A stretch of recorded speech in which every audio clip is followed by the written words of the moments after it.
Hello dear students. तो एक बार फिर से आपका स्वागत है आपके और हमारे इस खूबसूरत से चैनल अक्षय सर फिजिक्स के अंदर। आज का जो अपना लेक्चर रहने वाला है वो है भाई ऑपरेशनल एम्पलीफायर ओपैम।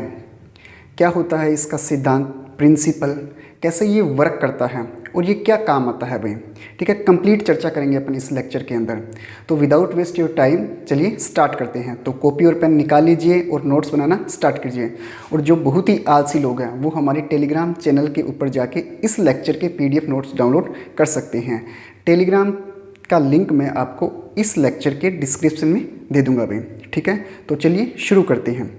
क्या होता है ऑपरेशनल एम्पलीफायर ओपैम। देखिए, ओपैम स्टार्ट करने से पहले इसके पास्ट में चलते हैं, जहाँ से इसकी स्टार्टिंग हुई थी, मतलब कि बेस क्या है ओपैम का। याद हो तो अपन ने 3 प्रकार के मेटल के बारे में पढ़ा था, कंडक्टर, सेमीकंडक्टर और इंसुलेटर। कंडक्टर, सेमीकंडक्टर और इंसुलेटर, जिसमें सेमीकंडक्टर के ऊपर बात करते हैं। अपन ये जानते हैं कि जो सेमीकंडक्टर पदार्थ होता है, मेटल होता है, वो 2 प्रकार का होता है, 2 टाइप्स का होता है, P टाइप सेमीकंडक्टर और N type semiconductor. P type semiconductor और N टाइप सेमीकंडक्टर से मिलकर आपने बनाया था PN जंक्शन डायोड। और PN जंक्शन डायोड के ऊपर अपन ने बहुत सारे एक्सपेरिमेंट किए थे और बहुत सारे इसके ऊपर सर्किट रेडी किए थे भाई।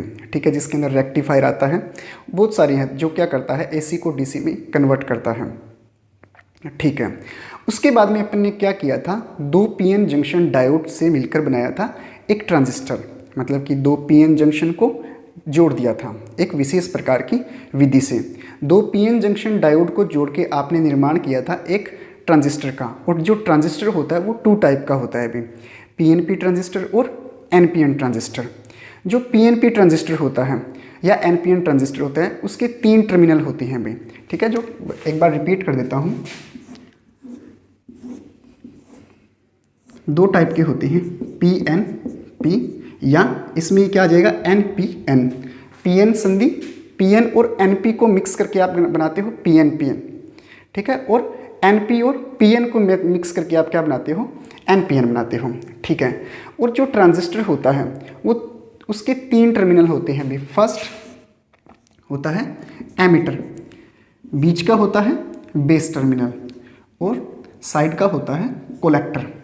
ठीक है, ये 3 टाइप का होता है।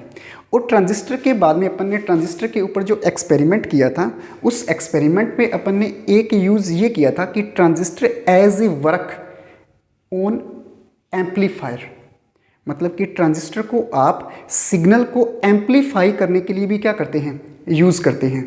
मतलब कि ये किसी भी सिग्नल के वोल्टेज को इंक्रीज कर सकता है। मतलब कोई वीक सिग्नल है, उस वीक सिग्नल को क्या करता है, ये स्ट्रॉन्ग सिग्नल के अंदर कन्वर्ट करता है। और इसके ऊपर अपन ने माइक का एग्जांपल लिया था कि जो माइक होता है ना, उसके अंदर क्या लगा होता है, एम्पलीफायर लगा होता है।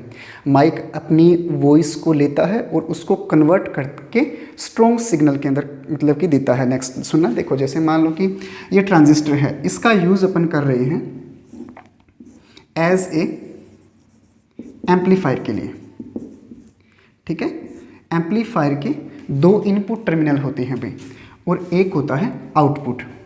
तो ये क्या करता है, यहाँ से अगर मान लो कि कोई सिग्नल आ रहा है इस प्रकार, ठीक है, तो ये क्या करेगा, ये मान लो कि वीक सिग्नल है, वीक सिग्नल है, और एम्पलीफायर क्या करेगा, इस वीक सिग्नल को एब्जॉर्ब करके आउटपुट के रूप में अपने को क्या देगा, स्ट्रॉन्ग सिग्नल देगा।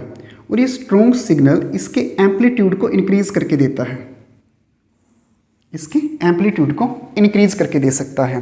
ठीक है, ये डिपेंड करता है एम्पलीफायर के ऊपर कि ये जो नेक्स्ट आपको आउटपुट दे रहा है, वो आउटपुट जो सिग्नल है वो उसी फेज में है या फेज चेंज कर रहा है। ये फेज क्या होता है, देखो मान लो कि जैसे 2 आपके पास में वेव है। ठीक है, मान लो कि ये फर्स्ट वेव है, ये इस प्रकार चल रही है। ठीक है, तो अगर मान लो कि कोई दूसरी वेव है, वो भी इसी रास्ते पे चलती है, इसी पाथ पे चलती है, तो इसको आप क्या बोलते हो, सेम फेज बोलते हो। ठीक है, अगर मान लो कि ये वेव इस प्रकार चलती है, ये ऐसे, तो ये क्या है, अपोजिट फेज के अंदर है। तो ये डिपेंड करता है एम्पलीफायर के ऊपर कि ये जो सिग्नल ले रहा है अपने अंदर, वो अगर आउटपुट के रूप में दे रहा है तो उसके एम्पलीट्यूड को तो वो इंक्रीज करेगा, ये तो तय है, लेकिन जो आउटपुट आपको देगा उस आउटपुट के लिए जो फेज होगी वेव की, सिग्नल की, वो कैसी रहने वाली है। ठीक है, तो एम्पलीफायर का जो मेन वर्क होता है वो क्या होता है, सिग्नल को एम्पलीट्यूड करता है ये, और स्ट्रॉन्ग सिग्नल के अंदर कन्वर्ट करता है। ठीक है, अगर इसका की पॉइंट लिखे अपन, तो की पॉइंट क्या होगा भाई, फर्स्ट की पॉइंट है एम्पलीफायर का कि it is a device that convert weak signal to strong signal। ठीक है, ये इसका फर्स्ट की पॉइंट है। और ये क्या करता है, ये जो सिग्नल है इस सिग्नल के एम्पलीट्यूड को इंक्रीज करता है।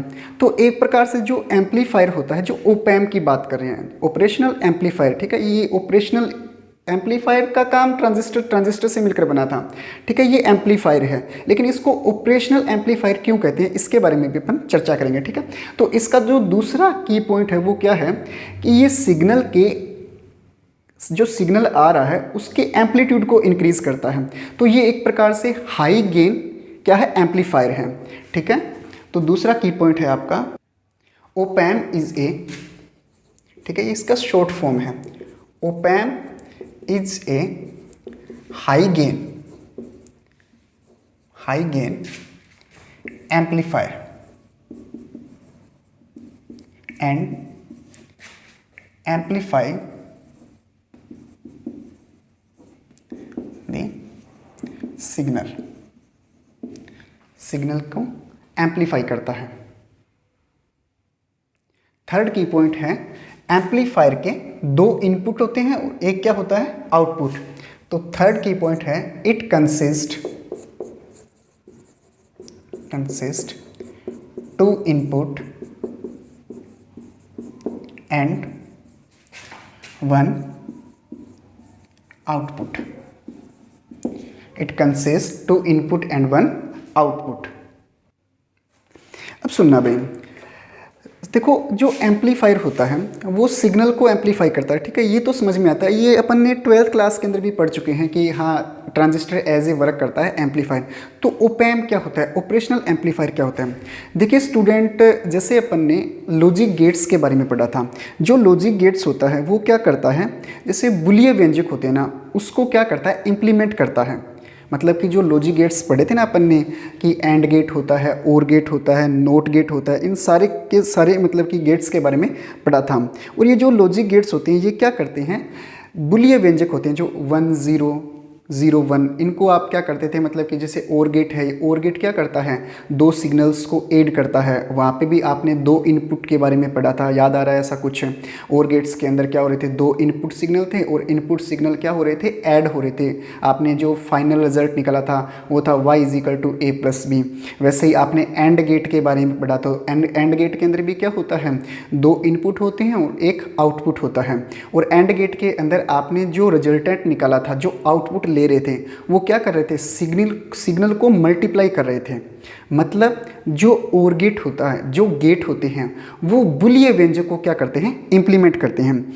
वैसे ही जो एम्पलीफायर होते हैं, जो ओपैम होते हैं, वो क्या करते हैं, एनालॉग जो सिग्नल होते हैं उनको क्या करते हैं, इंप्लीमेंट करते हैं। जैसे गेट मार्केट के अंदर अवेलेबल है, जैसे आपको और गेट लेना है या एंड गेट लेना है, मतलब कि आपको जो सिग्नल चाहिए, जैसे मान लो कि आपके पास में कोई दो इनपुट है, आपको मतलब कि उन इनपुट्स को क्या करना है, ऐड करना है, तो आप क्या करते हो, मार्केट से और गेट परचेज करते हो। वैसे ही क्या होता है, जैसे एनालॉग सिग्नल है, उन एनालॉग सिग्नल को आपको क्या करना है, मतलब कि डिफरेंट टाइप के आउटपुट चाहिए आपको। दो एनालॉग सिग्नल है, मतलब कि दो इनपुट है, उस इनपुट से आपको आउटपुट चाहिए। अब वो आउटपुट आपको किस फॉर्म में चाहिए, वो आप मार्केट से अवेलेबल कर सकते हो। जो ओपैम होता है वो एक प्रकार की आईसी होती है भाई, और ये जो आईसी है ना, ये पैकेट के फॉर्म में रहती है। मतलब कि आप इस ओपैम की सहायता से अलग अलग ऑपरेशन कर सकते हो। अलग अलग ऑपरेशन करने का मतलब ये होता है, जैसे गेट की सहायता से आपने और एंड नोट मतलब कि सिग्नल्स को ऐड किया था, मल्टीप्लाई किया था, डॉट प्रोडक्ट किया था, मतलब कि ये मतलब कि डॉट किया था, तो आप सिग्नल को क्या कर रहे हो, एम्पलीट्यूड कर रहे हो, मतलब कि इम्प्लीमेंट कर रहे हो। वैसे ही आईसी की हेल्प से आप क्या करते हो, दो इनपुट सिग्नल हैं, उस इनपुट सिग्नल से एक आउटपुट लेते हो और वो जो आउटपुट ले रहे हो उसके एम्पलीट्यूड को इंक्रीज करके ले रहे हो। जैसे मान लो कि आपके पास में कोई दो इनपुट है, दो एनालॉग सिग्नल है, आपको क्या करना है, आउटपुट तो चाहिए लेकिन आउटपुट जो चाहिए वो डिफरेंस के फॉर्म में चाहिए, मतलब कि उनका डिफरेंस होना चाहिए और एम्पलीट्यूड इंक्रीज होना चाहिए। तो मार्केट के अंदर अवेलेबल है डिफरेंशियल एम्पलीफायर, ठीक है। अगर मान लो कि जैसे आपको क्या करना है, दो एनालॉग सिग्नल हैं, उस एनालॉग सिग्नल को क्या करना है, ऐड करना है, और ऐड करके आपको क्या चाहिए, मतलब कि आउटपुट चाहिए, तो आप क्या करते हो, मार्केट से या मतलब कि जो आपके पास में पैकेट है आईसी के, उससे क्या निकालते हो, एडिशनल एम्पलीफायर निकालते हो, ठीक है। और बहुत सारे एम्पलीफायर होते हैं, इंटीग्रल एम्पलीफायर, डिफरेंशियल एम्पलीफायर हो गए, मतलब कि जो आउटपुट चाहिए वो आप क्या कर सकते हो, एम्पलीफाई ले सकते हो, ठीक है। तो ये क्या होता है, एक प्रकार से ओपैम होता है और ये पैकेट के रूप में रहता है।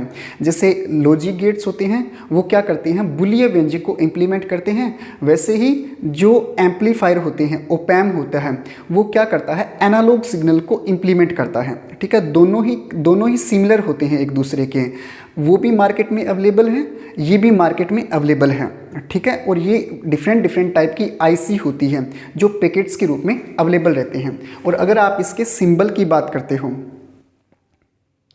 तो वो भी लगभग गेट्स की तरह ही होता है। तो इसका जो ओपैम है, मतलब कि ओपैम, ओपी का मतलब ऑपरेशनल, तो इसके लिए जो नेक्स्ट की पॉइंट है वो क्या रह जाएगा भाई, ओपैम is a active element device, ओपैम is a active element device, active elements to perform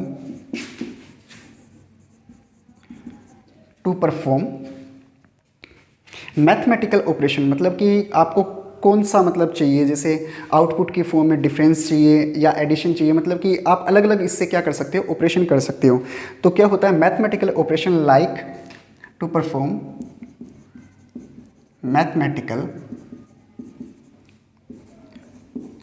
operation like as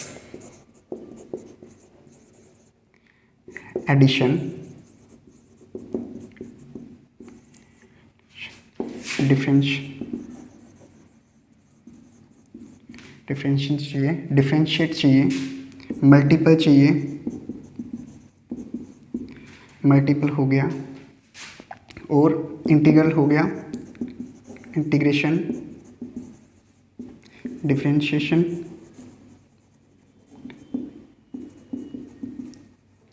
ठीक है। इससे आप क्या कर सकते हो, डिफरेंट प्रकार के आउटपुट निकाल सकते हो, मतलब कि जो आपको आउटपुट चाहिए, जिस फॉर्म में चाहिए, उससे वो ही आप क्या कर सकते हो, ऑपरेशन कर सकते हो। देखिए स्टूडेंट्स, अब बात करते हैं इसके ब्लॉक डायग्राम की। नॉर्मली अपन ट्रांजिस्टर की हेल्प से अपन क्या करते हैं, एम्पलीफायर का निर्माण करते हैं, एम्पलीफायर की कंस्ट्रक्शन तैयार करते हैं। इसके साथ में अपन क्या करते हैं, जैसे ओपैम का निर्माण करना है, ओपैम की कंस्ट्रक्शन रेडी करनी है, तो क्या करते हैं, इसके परिपथ के अंदर, इसके सर्किट के अंदर अपन रेजिस्टेंस कैपेसिटर का यूज़ करके अपन क्या करते हैं, ओपैम का निर्माण करते हैं, कंस्ट्रक्शन तैयार करते हैं, ठीक है। तो इसका जो ब्लॉक डायग्राम होता है, देखो इसमें क्या होते हैं, 3 स्टेज होती है, ठीक है, 3 स्टेज होती है। फर्स्ट स्टेज के अंदर अपन यूज़ करते हैं डिफरेंशियल एम्पलीफायर की, डिफरेंशियल एम्पलीफायर। इसके अंदर क्या होते हैं, 2 इनपुट होते हैं भाई, ठीक है, 2 इनपुट होते हैं, ठीक है। उसके बाद में सेकेंड स्टेज होती है मोर स्टेज एम्पलीफायर। इसके बारे में बताएंगे, इसका वर्क क्या होता है, मोर स्टेज एम्पलीफायर, ठीक है। उसके बाद में output stage amplifier,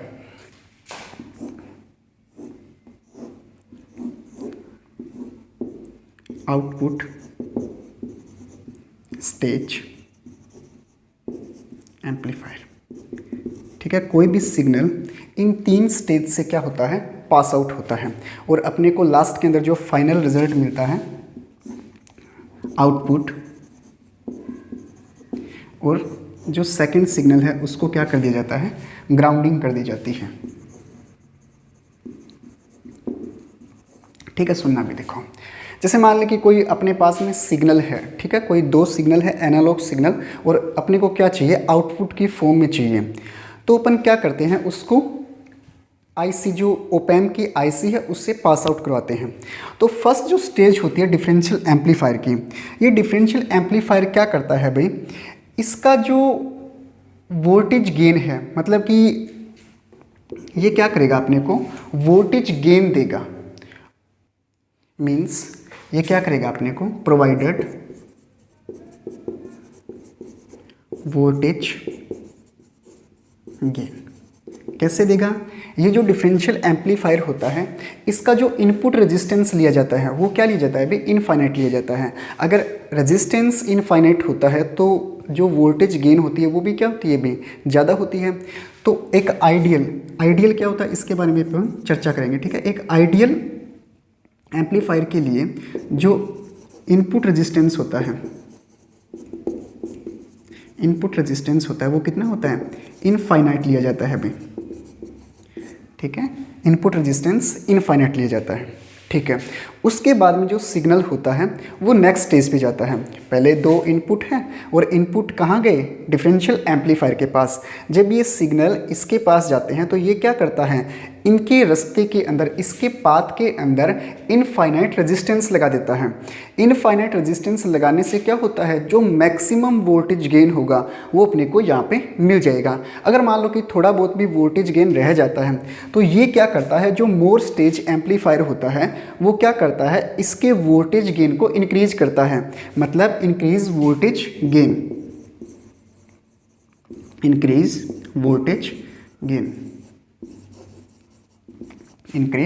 voltage gain हो जाएगा भाई। ठीक है, और ये जो सिग्नल बनेगा वो कैसा बनेगा, स्ट्रॉन्ग बन जाएगा भाई। और यहाँ पे अपने को क्या मिलेगा, एक स्ट्रॉन्ग सिग्नल मिलेगा।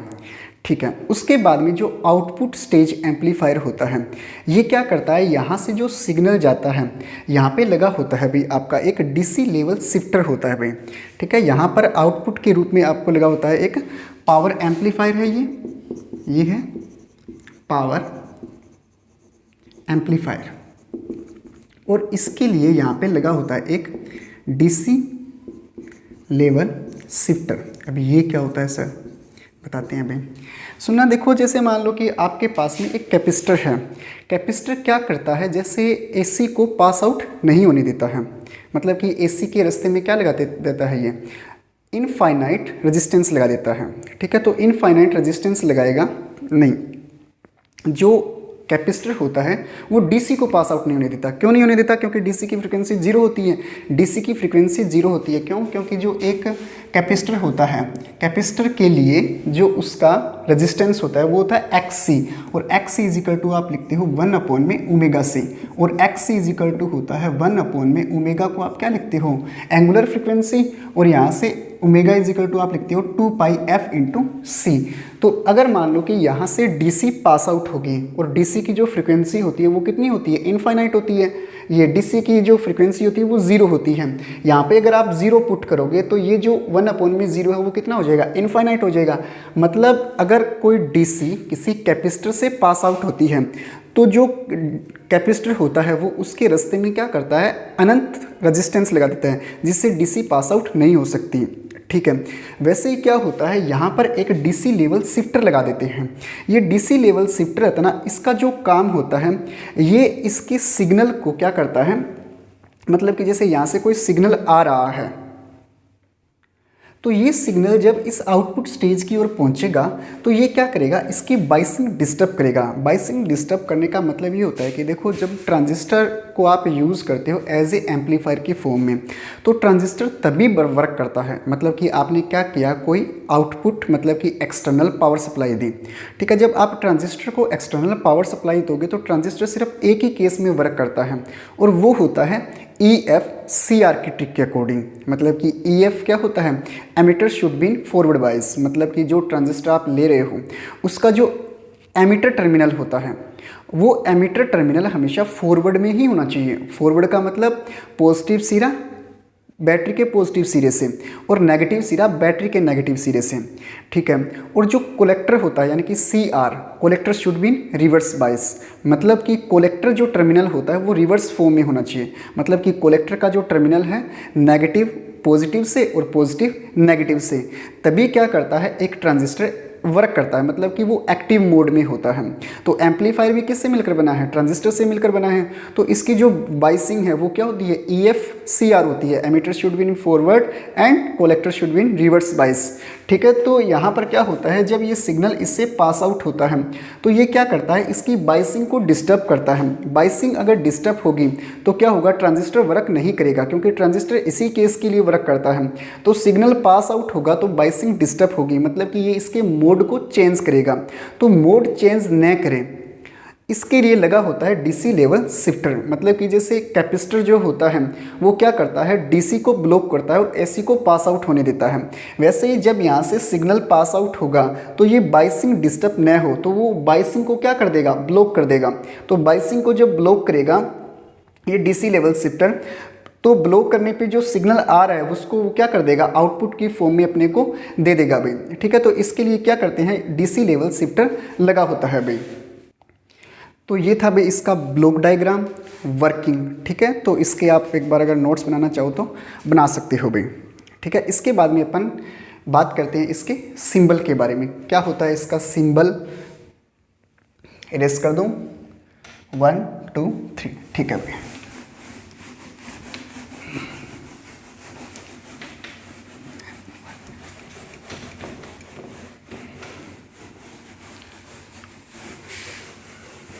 ठीक है, अब बात करते हैं इसके सिंबल के बारे में।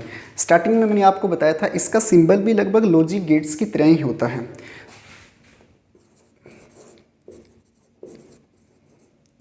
सिंबल, ठीक है। अपन जानते हैं कि जो ओपैम होता है, ओपैम के अंदर 2 इनपुट होते हैं और 1 आउटपुट होता है भाई, ठीक है। तो ये लो 2 इनपुट, ठीक है, और 1 होता है अपने पास में आउटपुट, V आउटपुट। ये जो इनपुट होते हैं ये अलग अलग टाइप के होते हैं भाई, ठीक है। इन्वर्टिंग और नॉन इन्वर्टिंग, सब ये क्या पंगा है, बात करेंगे बताएंगे, क्यों टेंशन ले रहे हो। इन्वर्टिंग और नॉन इन्वर्टिंग टर्मिनल क्या होते हैं, ठीक है। सबसे पहले अपन ये जानते हैं कि जो सिग्नल होते हैं वो पॉजिटिव नेगेटिव में चलते हैं, ठीक है। एनालॉग सिग्नल की बात करते हैं, प्लस माइनस में चलते हैं, ठीक है। तो इन्वर्टिंग और नॉन इन्वर्टिंग टर्मिनल के लिए पहले इसके सिंबल के बारे में देखते हैं। अगर ये इन्वर्टिंग है, ये लो इन्वर्टिंग इनपुट, तो यहाँ पर नेगेटिव सिरा लगा होगा। अगर ये नॉन इन्वर्टिंग है, नॉन इन्वर्टिंग इनपुट, तो यहाँ पर क्या लगा होगा, पॉजिटिव लगा होगा, ठीक है। इस IC इस ओपैम्प को एक्सटर्नल पावर सप्लाई देनी होती है, तभी तो ये एक्टिव होगा, एक्टिव मोड में होगा। तो एक्सटर्नल पावर सप्लाई के लिए यहाँ पर 2 बैटरी लगी होती है, प्लस VCC और माइनस का VEE, ठीक है। ये रहा अपना आउटपुट, ठीक है। और ये है आपका एक्सटर्नल पावर सप्लाई। देखिए स्टूडेंट, मैं फिर बोल रहा हूँ आपको कि जो IC होती है, जो ओपैम होता है, आपको जिस फॉर्म का IC चाहिए, मतलब कि जिस प्रकार का, जिस टाइप का आपको क्या चाहिए, आउटपुट चाहिए, वो आप IC यूज़ कर सकते हो। पैकेट्स के फॉर्म में होते हैं। जैसे यहाँ पर मान लो कि मैं डिफरेंशियल एम्पलीफायर ले रहा हूँ, मतलब कि आपको क्या चाहिए, जो आउटपुट चाहिए वो डिफरेंस की फॉर्म में चाहिए।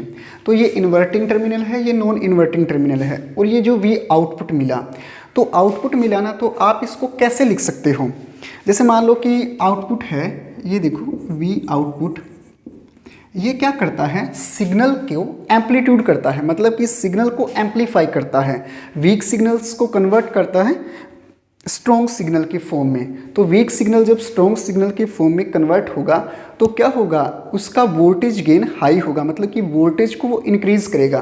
तो यहाँ पर जो आपको वी आउटपुट मिलता है वो इन्वर्टिंग और नॉन इन्वर्टिंग टर्मिनल जो इनपुट की फॉर्म में आप दे रहे हो उससे मिलेगा, क्योंकि इनपुट दोगे तभी तो आउटपुट मिलेगा। मान लो कि इन्वर्टिंग टर्मिनल है फिलहाल V1 और नॉन इन्वर्टिंग टर्मिनल है आपका V2, ठीक है। V1 और V2 आपका इन्वर्टिंग और नॉन इन्वर्टिंग इनपुट है, और आपको इससे क्या चाहिए, आउटपुट चाहिए। और आउटपुट चाहिए, अपन क्या कर रहे हैं, ऑपरेशनल एम्पलीफायर कर रहे हैं, मतलब कि डिफरेंट डिफरेंट ऑपरेशन करने हैं अपने को, डिफरेंट डिफरेंट टाइप के अपन यूज़ कर सकते हैं, सर्किट बना सकते हैं। तो जो आउटपुट है वो आउटपुट आपको मिलेगा, क्या होगा, उसकी वोल्टेज का क्या हो जाएगा, गेन हो जाएगा, मतलब कि वोल्टेज इंक्रीज होगी। अगर ये डिफरेंशियल एम्पलीफायर है तो इन्वर्टिंग और नॉन इन्वर्टिंग टर्मिनल का आपको क्या मिलेगा, डिफरेंस मिलेगा, ठीक है। अगर मान लो कि ये इंटीग्रेशन एम्पलीफायर है तो इन्वर्टिंग और नॉन इन्वर्टिंग जो टर्मिनल है उसका आपको क्या मिलता, इंटीग्रल मिलता। डिफरेंशियल है, डिफरेंशियल अवकलन, तो डिफरेंशियल एम्पलीफायर है तो इनपुट और नॉन इनपुट जो टर्मिनल है वो आईसी में से पास आउट होके जब आपको आउटपुट मिलता तो वो आउटपुट किससे कैसे मिलता, आपको डिफरेंशियल की फॉर्म में मिलता। एडिशनल एम्पलीफायर है तो इनपुट और नॉन इन्वर्टिंग और इन्वर्टिंग टर्मिनल का जो इनपुट आप दे रहे हो उसका आपको आउटपुट मिल रहा है यहाँ से पास आउट होके। एडिशनल एम्पलीफायर है तो इसका क्या हो जाता है, ऐड हो जाते हैं ये, और ऐड होके क्या करते हैं आप, इसका वोल्टेज गेन इससे मल्टीप्लाई हो जाता। मतलब कि आप मार्केट से, मतलब कि मार्केट के अंदर बहुत सारे प्रकार के आईसी अवेलेबल है, ऑपरेशन एम्पलीफायर अवेलेबल है, वहाँ से आप क्या कर सकते हो, जो आपको चाहिए वैसा आप परचेज कर सकते हो। परचेज करके आपको आउटपुट, जो आपको आउटपुट चाहिए, मतलब कि वोल्टेज इंक्रीज करके वो वोल्टेज आप क्या कर सकते हो, ले सकते हो भाई, ठीक है। और ये जो आपको वोल्टेज गेन मिलता है, ठीक है, इसकी जो लिमिट होती है वो लगभग 10⁵ से 10⁶ होती है। मतलब कि ये वेयर ए क्या है, where A is voltage gain, मतलब कि कितना वोल्टेज इंक्रीज किया, ठीक है। और इसकी जो लिमिट होती है वो अप्रोक्सीमेट 10⁵ से 10⁶ होता है। मतलब कि ये सिग्नल को इतना स्ट्रॉन्ग बना देता है, मतलब इतना एम्पलीफाई कर देता है उसको, मतलब कि 10⁵ से 10⁶ से मल्टीप्लाई करके जितना अपने को वोल्टेज मिला उतना मतलब सिग्नल क्या हो जाएगा, इंक्रीज हो जाएगा, ठीक है। तो ये था भाई आपकी ये जो ऑपरेशनल एम्पलीफायर है ओपैम्प की स्ट्रक्चर में, ठीक है, ये सिंबल है इसका। अगर इसके इक्विवेलेंट सर्किट की बात करें तो ये क्या हो जाएगा, इक्विवेलेंट सर्किट, इक्विवेलेंट सर्किट होगा। अपने को पता है कि जो ओपैम्प होता है उसके अंदर दो इनपुट होते हैं, तो इक्विवेलेंट सर्किट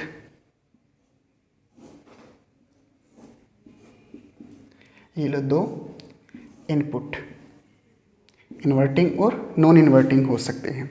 अपन ये जानते हैं कि जब डिफरेंशियल एम्पलीफायर किया था, मतलब ये है कि अपने को वोल्टेज गेन चाहिए, और वोल्टेज गेन सिर्फ एक ही केस में मिलता है अपने को। अपन अगर उस सिग्नल्स के पाथ के बीच में अपन क्या लगाते हैं, अगर रेजिस्टेंस लगा देते हैं तो अपने को क्या मिलेगा, वोल्टेज मिलेगा। तो यहाँ पर क्या लगा होता है भाई, आपका रेजिस्टेंस लगा होता है RN, ठीक है। और आइडियल के लिए जो रेजिस्टेंस होता है ये कितना होता है, इनफाइनाइट होता है, ठीक है। और यहाँ पर एक AC सोर्स लगा होता है, एक्सटर्नल पावर सप्लाई, और यहाँ पर लगा दिया जाता है एक रेजिस्टेंस, और ये हो गया आपका V आउटपुट, ठीक है। और ये जो आपको यहाँ पर मिलता है पावर सप्लाई, ये कितना मिलता है वोल्टेज के फॉर्म में, V output A V1 minus V2, मतलब कि जो सिग्नल होगा वो कितना इंक्रीज हो जाएगा इसके वोल्टेज गेन से मल्टीप्लाई होके। और जो ये एम्पलीफायर जैसे डिफरेंशियल एम्पलीफायर अपन यूज़ करते हैं सिर्फ समझने के लिए, ठीक है, मतलब कि ये स्ट्रक्चर अपन ने किसके लिए, डिफरेंशियल एम्पलीफायर के लिए। तो ये जो वोल्टेज गेन के साथ में क्या हो जाएगा, इसका डिफरेंस मल्टीप्लाई हो जाएगा इनपुट सिग्नल्स का, ठीक है। तो ये इसका इक्विवेलेंट सर्किट है, और इसके लिए भी जो V आउटपुट होगा वो कितना होगा, V output equal to A V1 minus V2 हो जाएगा भाई, ठीक है।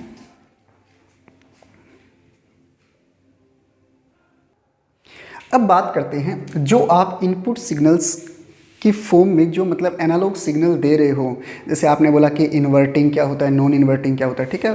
देखते हैं क्या होता है इन्वर्टिंग और नॉन इन्वर्टिंग। तो इसको इरेज कर रहा हूँ मैं।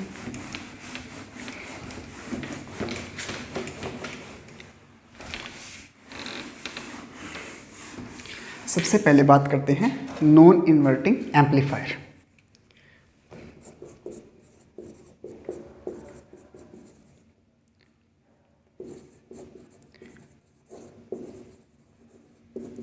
एम्पलीफायर, सबसे पहले तो एम्पलीफायर का सिंबल ये लो, ठीक है, माइनस और यहाँ पे प्लस।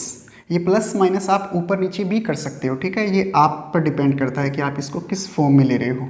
ये आउटपुट भी आउटपुट, ठीक है, ये एक्सटर्नल पावर सप्लाई VCC और V, ठीक है। जो नॉन इन्वर्टिंग टर्मिनल होता है, नॉन इन्वर्टिंग टर्मिनल की फॉर्म में क्या होता है, इन्वर्टिंग जो टर्मिनल होता है उसको क्या कर देते हैं अपन, ग्राउंड कर देते हैं।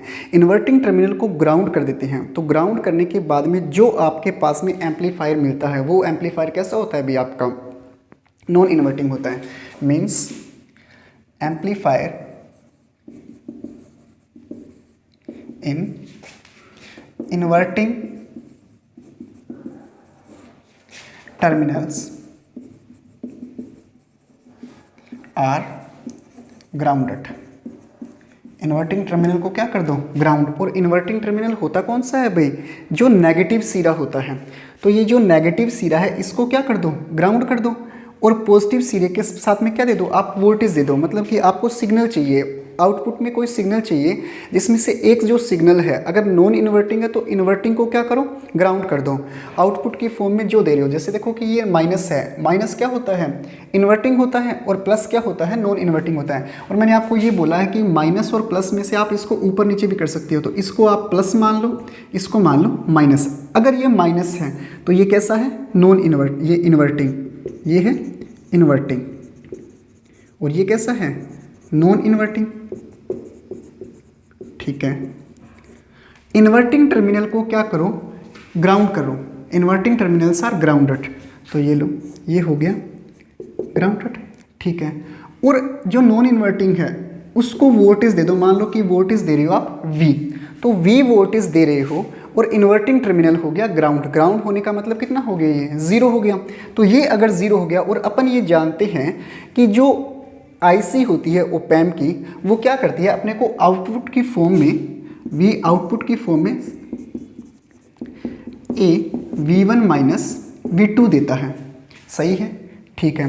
V1 आपने माना है V वोल्टेज, V2 को आपने क्या कर दिया है, ग्राउंड कर दिया है। V1 मान लो कि V1 हो गया V, और V2 कितना हो गया, ग्राउंड करने पे 0 हो गया, ठीक है। तो वो जो V आउटपुट मिला आपको, जो V आउटपुट मिला वो कितना मिला, A V1 V है और V2 0 है। तो V आउटपुट क्या मिला, गेन होके AV मिला, गेन होके क्या मिला, AV मिला। मतलब ये है कि जब आप नॉन इन्वर्टिंग एम्पलीफायर यूज़ करते हो इन्वर्टिंग टर्मिनल को ग्राउंड करने के बाद में, तो आप जो आउटपुट, जो इनपुट दे रहे हो उसी का आपको क्या मिलेगा, एम्पलीट्यूड मिलेगा। मतलब कि जो वीक सिग्नल आपने दिया वो स्ट्रॉन्ग हो जाएगा। और कितना स्ट्रॉन्ग होगा, डिपेंड करता है IC की फॉर्म में, IC के ऊपर डिपेंड करता है। और IC की जो लिमिट होती है वो कितनी होती है, 10 टू द पावर 5 से 10 टू द पावर 6 होती है। मतलब कि जो सिग्नल है वो 10 टू द पावर 5 से 10 टू द पावर 6 क्या हो जाएगा, एम्पलीफाई हो जाएगा, ठीक है। तो ये जो नॉन इन्वर्टिंग टर्मिनल है वो क्या होता है, आपको जो आउटपुट देता है वो क्या देता है, इनपुट का ही मल्टीपल देता है एम्पलीट्यूड के रूप में। तो V आउटपुट जो मिलेगा वो क्या मिलेगा, AV मिलेगा। और याद रखना इसकी जो खास बात है, जो नॉन इन्वर्टिंग एम्पलीफायर होता है वो सिग्नल्स के एम्पलीट्यूड को ही इंक्रीज करता है केवल और केवल, इसके फेज में कोई चेंज नहीं करता। रिपीट कर देता हूँ, जो नॉन इन्वर्टिंग एम्पलीफायर है वो केवल और केवल सिग्नल्स के जो एम्पलीट्यूड है उसको ही इंक्रीज करेगा, इसके फेज के अंदर कोई भी चेंज नहीं करेगा। यहाँ पे अगर लिखना चाहो तो लिख सकते हो, इन नॉन इन्वर्टिंग एम्पलीफायर, कहाँ लिखूँ, यहाँ पे लिख देता हूँ, दिख रहा है क्या, in non inverting amplifier, in non-inverting amplifier phase of signals are no change, phase of signals are no change, no change को क्या कर लो, इन्वर्टेड कॉमा लगा के अंडरलाइन कर लो, ठीक है। Only increase their amplitude, only increase their amplitude, ठीक है। ये था आपका नॉन इन्वर्टिंग एम्पलीफायर भी, ठीक है। इसके बाद में अपन बात करते हैं इन्वर्टिंग एम्पलीफायर क्या होता है।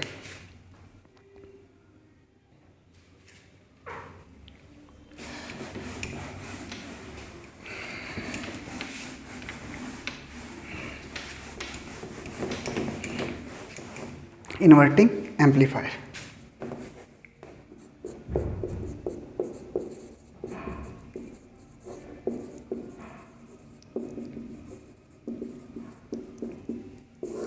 इन्वर्टिंग एम्पलीफायर वही सेम का सेम। अपन जानते हैं कि ओप एम्प की आईसी के लिए क्या होता है, दो इनपुट होते हैं। तो ये लो आईसी, इसको बड़ा बना देते हैं।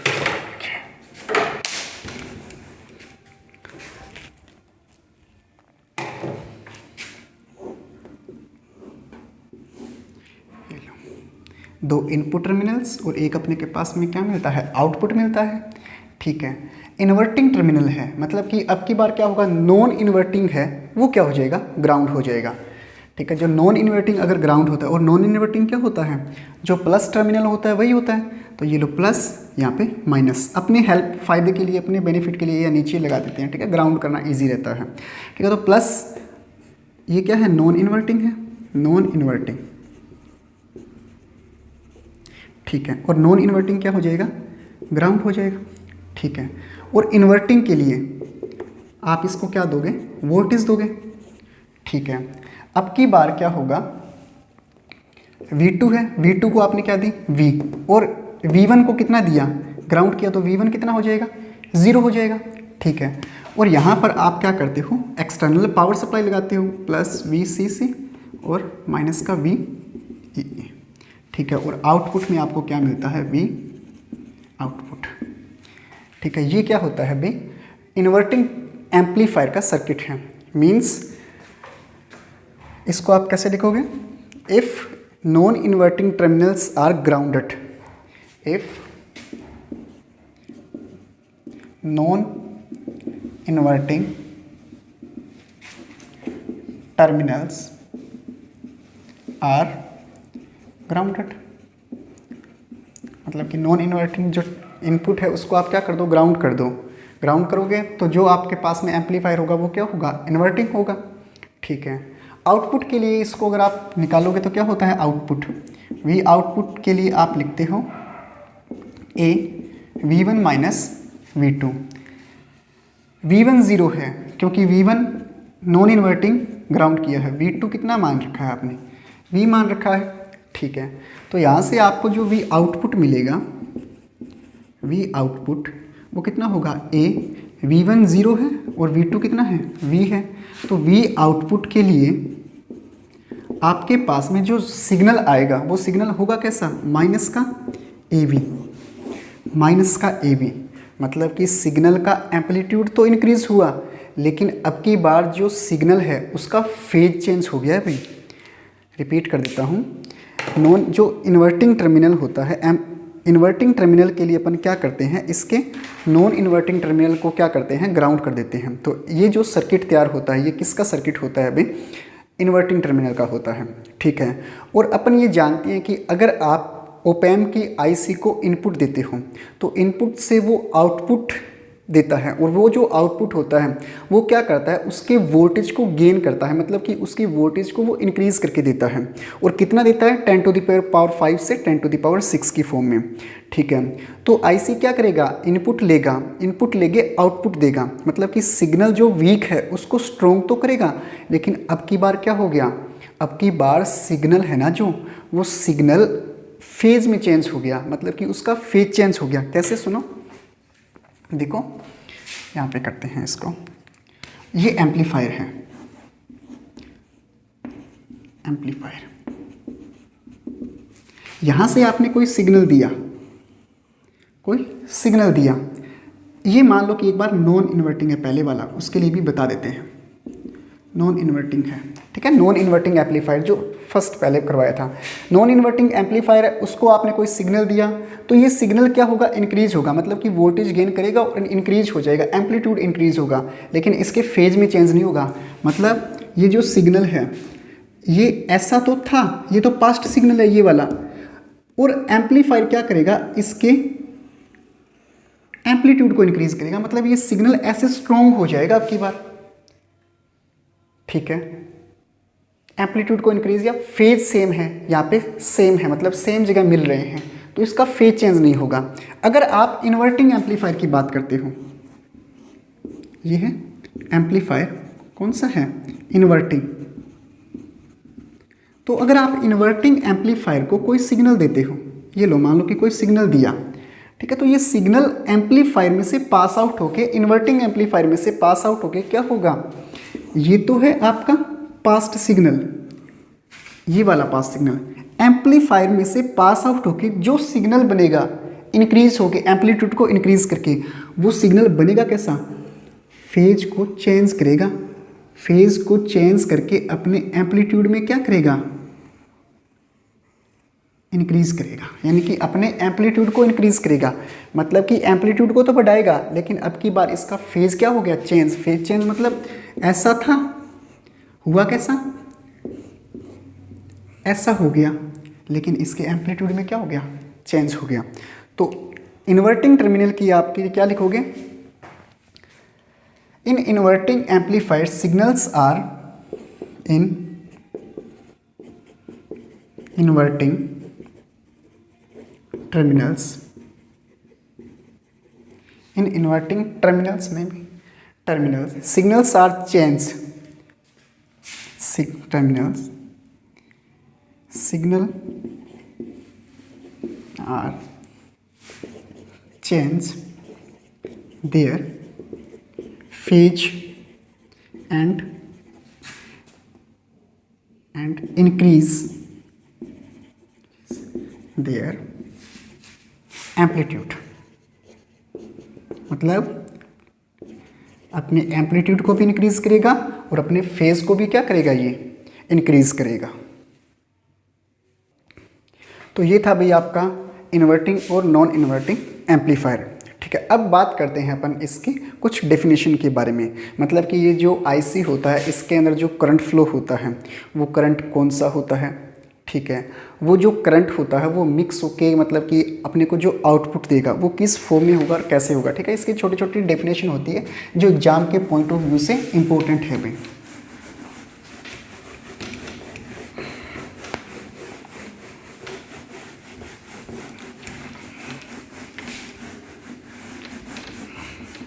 ठीक है, फर्स्ट जो डेफिनेशन है आपके इनपुट बाइस करंट, ठीक है। फर्स्ट डेफिनेशन है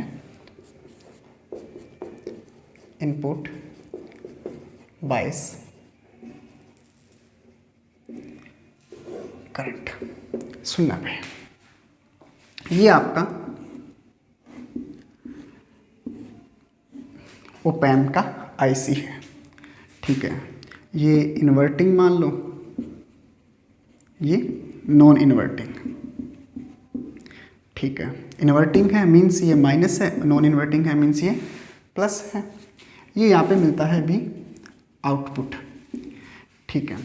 तो जो इनपुट बाइस करंट है वो क्या होता है, सुनना, इन्वर्टिंग और नॉन इन्वर्टिंग टर्मिनल, इन्वर्टिंग और नॉन इन्वर्टिंग टर्मिनल के अंदर से जो करंट फ्लो होगा उस करंट का जो एवरेज होता है वो एवरेज क्या कहलाता है, इनपुट बाइस करंट कहलाता है। मतलब मान लो कि जो इन्वर्टिंग टर्मिनल है उसके अंदर से करंट फ्लो हो रहा है I1, नॉन इन्वर्टिंग टर्मिनल्स में करंट फ्लो हो रहा है I2, ठीक है। तो जो इनपुट बाइस करंट होता है वो क्या होता है, इन्वर्टिंग और नॉन इन्वर्टिंग टर्मिनल के अंदर जो करंट फ्लो हो रहा है उन दोनों करंट का क्या निकाल दो, आप एवरेज निकाल दो। तो जो एवरेज होगा वो क्या होता है, इनपुट बाइस करंट होता है। तो क्या हो जाएगी डेफिनेशन, और एवरेज कैसे होगा इसका, इनपुट बाइस करंट आई बी क्या होगा, I1 प्लस में I2 अपॉन में 2 हो जाएगा। ठीक है, तो इसके लिए आप क्या लिखोगे, it is the average of two current, it is average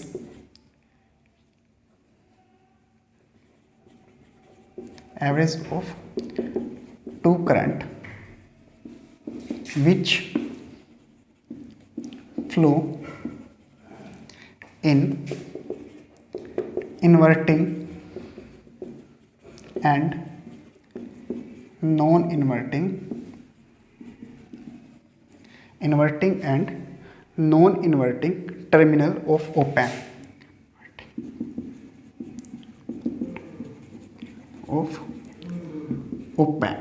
operational amplifier. और इसको आप क्या लिखोगे, IB से रिप्रेजेंट करते हैं, I1 प्लस में I2।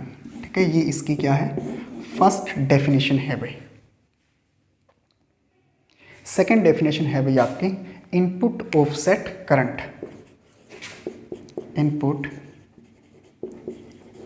Offset input offset current, सुनना भी ध्यान से।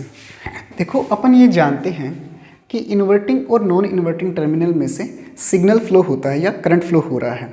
तो इन्वर्टिंग और नॉन इन्वर्टिंग टर्मिनल में से जो करंट फ्लो हो रहा है उन दोनों करंट का डिफरेंस क्या कहलाता है, इन्वर्टिंग और नॉन इन्वर्टिंग टर्मिनल्स के अंदर जो करंट फ्लो हो रहा है उन दोनों करंट का जो डिफरेंस होता है वो क्या कहलाता है, इनपुट ऑफसेट करंट कहलाता है। मींस जो इनपुट ऑफसेट करंट है I, input offset current IOC equal to I1 minus I2। Means inverting और नॉन इन्वर्टिंग टर्मिनल्स में से जो करंट फ्लो हो रहा है उन दोनों का जो डिफरेंस होता है वो इनपुट ऑफसेट करंट के इक्वल होता है भाई।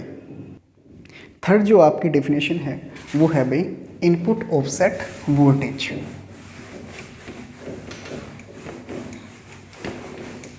इनपुट ऑफसेट वोल्टेज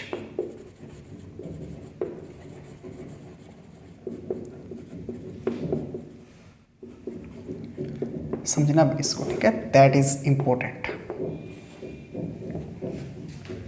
देखो, अगर मान लो अपन ये जानते हैं कि इन्वर्टिंग और नॉन इन्वर्टिंग जो टर्मिनल है यहाँ से आप कोई दो सिग्नल देते हो, ठीक है, कोई भी दो सिग्नल अप्लाई किया आपने और सिग्नल्स इन्वर्टिंग और नॉन इन्वर्टिंग फॉर्म में है और आप अगर इनपुट दोगे तो आपको क्या मिलने वाला है, आउटपुट मिलने वाला है। ठीक है, तो वो आउटपुट वोल्टेज, ठीक है, आपकी जो डेफिनेशन है input offset voltage means inverting और नॉन इन्वर्टिंग टर्मिनल के ऊपर आप क्या देते हो, इनपुट देते हो और इनपुट देने पर आपको क्या मिलता है, आउटपुट मिलता है। तो वो small amount of voltage, repeat again, वो स्मॉल अमाउंट ऑफ वोल्टेज जो किसी ओपैम्प को देने पर आउटपुट पर अपने को क्या मिले, ज़ीरो मिले। रिपीट कर देता हूँ अगेन, करता रहूँगा बार बार, ठीक है, जब तक समझ में नहीं आता है। देखो, ओपैम्प के लिए आप इनपुट टर्मिनल देते हो तो आपको आउटपुट मिलता है। तो इनपुट टर्मिनल्स में आप क्या दो, एक स्मॉल अमाउंट ऑफ वोल्टेज दो जिससे आपको जो आउटपुट मिले वो आउटपुट कितनी हो जाए, ज़ीरो हो जाए, मतलब कि output will be zero. Then input voltage is equal to input offset voltage. ठीक है, एक आइडियल एम्पलीफायर की बात करूं तो आइडियल एम्पलीफायर में क्या होता है, ये जो दो आप इनपुट्स दे रहे हो इन दोनों इनपुट को क्या कर दो, ग्राउंड कर दो। तो ग्राउंड करोगे, देखो ये तो नॉर्मली एम्पलीफायर है। अगर एक आइडियल एम्पलीफायर की बात करें तो आइडियल एम्पलीफायर में अपन ये जानते हैं कि इनपुट ऑफसेट वोल्टेज के लिए वी आउटपुट कितनी होनी चाहिए, ज़ीरो होनी चाहिए, वी आउटपुट ज़ीरो। एक ही केस में होती है, आइडियल है तो दोनों को ग्राउंड कर दो, दोनों को ग्राउंड करोगे, ये लो V1 भी ज़ीरो, V2 भी ज़ीरो, वी आउटपुट होता क्या है, A V1 माइनस V2, दोनों ज़ीरो है तो V आउटपुट क्या मिलेगा, ज़ीरो मिलेगा। ये होता है एक आइडियल एम्पलीफायर, ठीक है। लेकिन अगर एक नॉर्मल एम्पलीफायर के लिए बात करें तो आप जो इनपुट सिग्नल दे रहे हो उस इनपुट सिग्नल की वोल्टेज इतनी मिनिमम होनी चाहिए, स्मॉल अमाउंट ऑफ वोल्टेज, जो किसी आईसी को देने पर आउटपुट की फॉर्म में अपने को क्या मिले, ज़ीरो मिले, तो that is input offset voltage, ठीक है। तो इसकी जो डेफिनेशन होगी वो क्या होगी भाई, a small amount of voltage is applied, a small amount of voltage is applied at the input terminals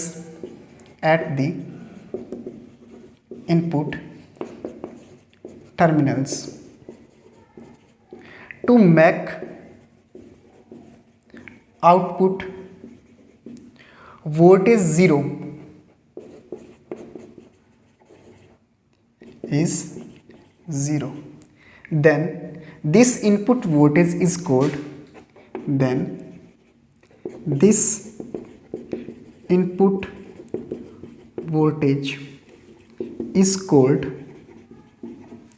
input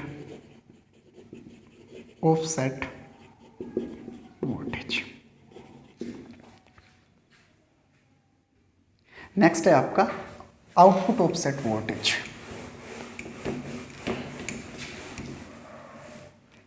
output offset 4 number, output offset voltage. पहले तो क्या किया था आपने, आउटपुट को ज़ीरो किया था, ठीक है। आइडियल के लिए दोनों को ग्राउंड किया था और नॉर्मल के लिए मतलब कि प्रैक्टिकली आपने क्या किया था, एक स्मॉल अमाउंट ऑफ वोल्टेज ली थी, ठीक है। आउटपुट ऑफसेट वोल्टेज क्या होती है, V1 और V2 दोनों को ज़ीरो कर दो, V1 और V2 दोनों को जब आप ज़ीरो करोगे तो आउटपुट की फॉर्म में आपको नॉर्मल सी बात है ज़ीरो ही मिलेगा, तो then output voltage is called output offset voltage. Repeat again, starting के अंदर इनपुट ऑफसेट वोल्टेज में आपने क्या किया था, practically small amount of voltage लिया था, ठीक है, और आपने क्या किया था, आउटपुट को क्या कर दिया, ज़ीरो कर दिया, ठीक है। आइडियली क्या किया था, दोनों को ग्राउंड किया, दोनों को ग्राउंड करोगे तो नॉर्मल सी बात है आउटपुट में आपको क्या मिलेगा, ज़ीरो ही मिलने वाला है। तो ये था input offset voltage. Output offset voltage क्या होता है, V1 और V2 जो आप इनपुट दे रहे हो आईसी को, ओपैम्प को जो इनपुट दे रहे हो वो क्या कर दो, ज़ीरो कर दो। दो प्रकार से हो सकता है, आइडियल के लिए तो दोनों ग्राउंड कर दो और नॉर्मली क्या करो, V1 और V2 इनपुट को क्या कर दो, ज़ीरो कर दो, तो देन आपको आउटपुट में जो वोल्टेज मिलेगी तो दैट इज कॉल्ड क्या होता है, आउटपुट ऑफसेट वोल्टेज होती है, ठीक है। तो output offset voltage V1 and V2 inputs are equal to zero, then output is equal to zero, then output voltage is called output offset voltage, ठीक है। नेक्स्ट जो आपकी डेफिनेशन है वो है भाई CMRR, common mode rejection ratio. इसकी last definition है भाई common mode rejection ratio, CMRR। ये क्या होता है sir,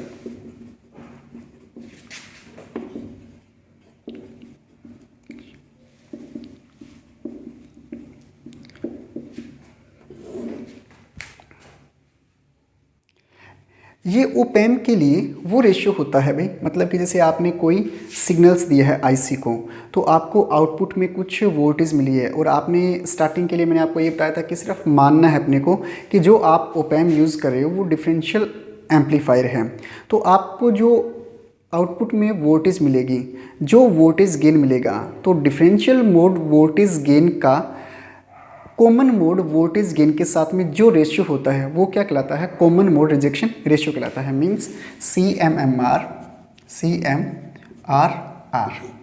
is equal to differential mode voltage gain upon में कॉमन मोड वोल्टेज गेन होता है, ठीक है। ACM होता है भाई, ठीक है, ये ACM differential mode voltage gain upon में कॉमन मोड वोल्टेज गेन, ठीक है। सर ये क्या पंगा है, बताते हैं भाई। देखो वोल्टेज गेन मैंने आपको स्टार्टिंग के अंदर आपने जो V आउटपुट लिखा था, ये V आउटपुट किस प्रकार लिखा था, V output is equal to A V1 minus V2 लिखा था, ऐसा ही कुछ था। ठीक है, ये ए क्या है, वोल्टेज गेन है। ठीक है, V1 माइनस V2 किया है आपने, मतलब कि V1 माइनस V2 से ये अपने को आइडिया लग रहा है कि ये डिफरेंस है, डिफरेंशियल मोड है, मतलब कि जो आप ओपैम यूज़ कर रहे हो वो डिफरेंशियल मोड है। तो जो AD होता है, AD का मतलब डिफरेंशियल मोड वोल्टेज गेन, वो क्या होता है, V आउटपुट, आउटपुट में जो आपको वोल्टेज मिली है अपॉन में इनपुट जो आप दे रहे हो उन दोनों का डिफरेंस, इनपुट वोल्टेज का डिफरेंस और आउटपुट में जो आपको वोल्टेज मिले उन दोनों का रेशियो होता है। ए डिफरेंशियल मतलब कि ए जो वोल्टेज गेन होता है, डिफरेंशियल मोड वोल्टेज गेन होता है, वो क्या होता है, आउटपुट वोल्टेज अपॉन में इनपुट वोल्टेज का डिफरेंस का रेशियो क्या कहलाता है, डिफरेंशियल मोड वोल्टेज गेन कहलाता है। ठीक है, उसके बाद में जो कॉमन मोड वोल्टेज गेन है वो किसके इक्वल होता है भाई, मतलब कि यहाँ से देखो, यूँ समझो, ये यहाँ पर आपने क्या दिया, V1 और V2 इनपुट दे रहे हो और आपको क्या मिल रहा है, V आउटपुट की फॉर्म में सिग्नल मिल रहा है। ठीक है, तो इसके लिए आपने स्टार्टिंग के अंदर इनपुट बायस करंट निकाला था। ठीक है, इनपुट बायस करंट क्या होता है, दोनों का मतलब कि एवरेज होता है। ठीक है, वैसे ही वोल्टेज का एवरेज भी क्या होता है, वोल्टेज ये इनपुट बायस वोल्टेज हो जाएगा। तो इनपुट बायस वोल्टेज के लिए इसके लिए आप क्या निकालोगे, VCM, VCM means V1 plus में V2 अपॉन में 2, दोनों का क्या निकालो, एवरेज निकालो। ठीक है, तो जो कॉमन मोड होता है, कॉमन मोड वोल्टेज गेन होता है VACM, ये ACM क्या होता है, V आउटपुट अपॉन में V, जो आप इन दोनों का एवरेज निकाल रहे हो, मतलब कि V कॉमन मोड, इन दोनों का जो रेशियो होता है वो क्या होता है, कॉमन मोड वोल्टेज गेन होता है। तो ये दोनों वैल्यू जब आप यहाँ पे पुट करोगे तो जो कॉमन मोड रिजेक्शन रेशियो होगा CMRR वो कितना हो जाएगा, AD कितना है, V आउटपुट अपॉन में V1 माइनस V2 अपॉन में V आउटपुट अपॉन में VCM, ACM की वैल्यू V आउटपुट अपॉन में VCM हो जाएगा। ठीक है, V आउटपुट से V आउटपुट कैंसिल हो जाएगा, इसको आप क्या लिख सकते हो, CMRR, CMRR कितना हो जाएगा, ये इसको ऊपर लिख दो, VCM अपॉन में V1 माइनस V2, VCM है कितना, इसको आप सॉल्व करोगे, CMRR इक्वल टू ये कितना हो जाएगा, V1 प्लस V2 अपॉन में 2 अपॉन में V1 माइनस V2 हो जाएगा।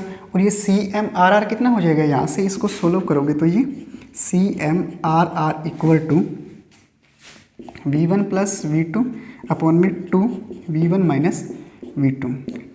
तो ये क्या होता है, CMRR होता है, कॉमन मोड रिजेक्शन रेशियो होता है। एक बार रिपीट कर देता हूँ, आपने जो डिफरेंशियल एम्पलीफायर यूज़ किया है, वो जो डिफरेंशियल एम्पलीफायर है उसका जो आउटपुट की फॉर्म में जो आपको वोल्टेज मिली है वो, और जो आप इनपुट दे रहे हो उन दोनों का जो डिफरेंस होता है V1 minus V2, output upon में V1 minus V2, that is called differential mode voltage gain, यानी कि AD। ठीक है, और जो ACM होता है, common mode voltage gain, common mode voltage gain होता है आपको आउटपुट में जो वोल्टेज मिली है अपॉन में input offset voltage V1 plus V2 upon में 2, इनपुट ऑफसेट वोल्टेज यानी कि average of input voltage means output upon में इनपुट ऑफ, मतलब कि एवरेज ऑफ इनपुट वोल्टेज, यानी कि ACM, V आउटपुट अपॉन में VCM होता कितना है, V1 प्लस V2, दोनों वैल्यू यहाँ पे पुट करोगे तो यहाँ से ये क्या निकल आएगा अपने पास में, कॉमन मोड रिजेक्शन रेशियो आ जाएगा। ठीक है, तो इसको अगर आप सोल्व करके लिखना चाहो तो सोल्व करके लिख सकते हो, और आप इसको सीधा ही लिखना चाहो तो सीधा भी लिख सकते हो, यानी कि आपको इसको इस प्रकार भी लिख सकते हो। देखना, ये हो जाएगा CMRR है, इसको आप AD common mode rejection ratio, AD upon में ACM लिखा, AD को आप क्या लिखते हो, V आउटपुट अपॉन में V1 माइनस V2। ACM को आप क्या लिखते हो, कॉमन मोड। कॉमन मोड के लिए आप क्या लिखते हो, V आउटपुट अपॉन में V average of input voltage. VCM होता क्या है, एवरेज V1 प्लस V2। आप इतना लिख के अगर आप लिखाते हो तो भी आपका सही रहता है अभी। ठीक है, ये था आपका कॉमन मोड रिजेक्शन रेशियो में। ठीक है, तो यहाँ पे आज का जो एम्पलीफायर ओप एम्प का जो लेक्चर है वो कंप्लीट होता है। ठीक है, इसकी जो डेफिनेशन है वो भी कंप्लीट होती है अभी। ठीक है, तो होपफुली आपको ये वीडियो लेक्चर समझ में आया होगा। होपफुली आपको ये ओप एम्प का जो कॉन्सेप्ट है वो क्लियर हुआ होगा। तो स्टडी करते रहिए, स्टडी करते रहिए। मिलते हैं नेक्स्ट लेक्चर के अंदर। All the best.